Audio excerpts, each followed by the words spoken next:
नमस्कार साथियों। क्या 20 तारीख को यानी कि कल क्या आपका भी सीटेट का पेपर है, पेपर फर्स्ट और पेपर सेकंड। दोस्तों मैं कुछ बातें बताने जा रहा हूं, बहुत ध्यान रखिएगा। सीडीपी के कुछ सेक्शन जो कि आपका जो 16 तारीख को पेपर हुआ था उसके बेसिस पे बता रहा हूं, ये सेक्शन एक बार जरूर तैयार कर ले। कल हो सकता है आपको सारे के सारे सवाल इसी सेक्शन से मिल जाएं। सबसे पहली बात जो आप तैयार करेंगे, प्याजे प्याजे की चारों स्टेजेस, प्याजे के जो मेन 4 जो फैक्टर्स है जो इंपॉर्टेंट है, एसिमुलेशन, एकोमोडेशन। फिर आपका आता है कोहलबर्ग, कोहलबर्ग के बारे में तैयार करेंगे। कोहलबर्ग का नैतिक तर्कणा, नैतिक दुविधा, कोहलबर्ग के तीनों स्टेजेस। उसके बाद आपका वाइगोत्स्की के बारे में पूछा गया है, वाइगोत्स्की ने किसको इंपॉर्टेंस दिया था, वाइगोत्स्की का जेड क्या है, इसके फोल्डिंग क्या है, ये जरूर सबसे पहले ये तैयार कर ले दोस्तों।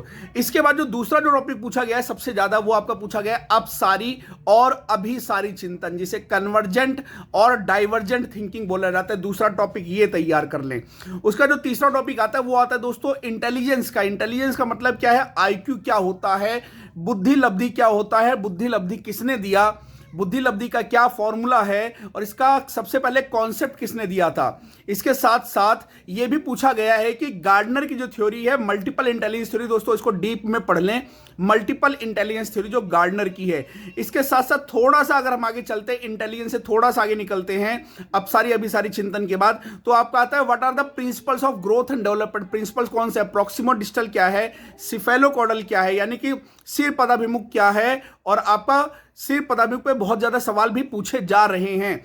इसके साथ आपका आता है बाल केंद्रित शिक्षा क्या है, इसका कॉन्सेप्ट किसने दिया था और इसके क्या प्रिंसिपल थे, ये पूछा गया। इसके साथ साथ आपका प्रगतिशील शिक्षा पे भी सवाल पूछे गए हैं कि इसका कॉन्सेप्ट किसने दिया था।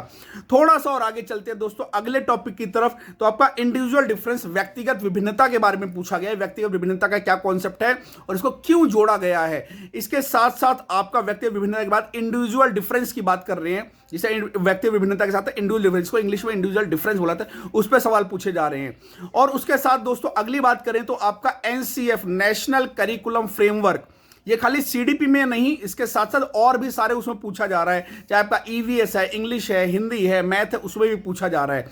एनसीएफ का मतलब क्या है, कब आया था, कौन सी समिति बनी थी। इसके साथ साथ न्यू एजुकेशन पॉलिसी के बारे में पूछा जा रहा है। न्यू एजुकेशन पॉलिसी किस पर आधारित है, उसका क्या ऑब्जेक्टिव है, क्यों दिया गया है, क्यों दिया गया है न्यू एजुकेशन पॉलिसी का कॉन्सेप्ट। और इसके आगे थोड़ा सा और आगे चले तो आप मोटिवेशन भी तैयार कर ले।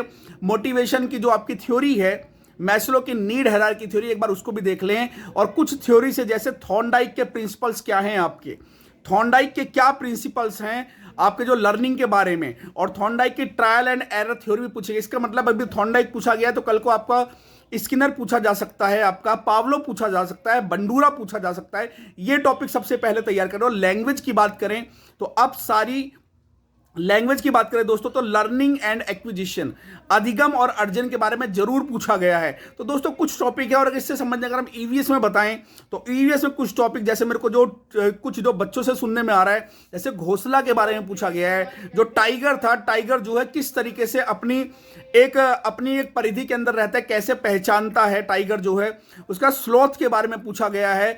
मधुमक्खी के बारे में, रानी मधुमक्खी का क्या काम होता है। यानी कि कुछ ये टॉपिक बता रहा हूं दोस्तों जो मेमोरी बेस्ड है, जो बच्चों से मैंने डिस्कस कर, मैंने कहा निचोड़ दे दूं। तो जिसका पेपर कल 20 तारीख को है, पेपर फर्स्ट और पेपर सेकंड दोनों के लिए, और उसके आगे जितने भी एग्जाम होंगे दोस्तों, ये टॉपिक प्रायोरिटी पे कर लें और मुझे अपना फीडबैक जरूर बताएं कि कितना इंपॉर्टेंट है आपके लिए। तो दोस्तों मुझे आपका इंतजार रहेगा, और आशीष आपके साथ हरदम हर पल तैयार है। कमेंट करके जरूर बताइएगा कि ये कितना आपके लिए यूजफुल है।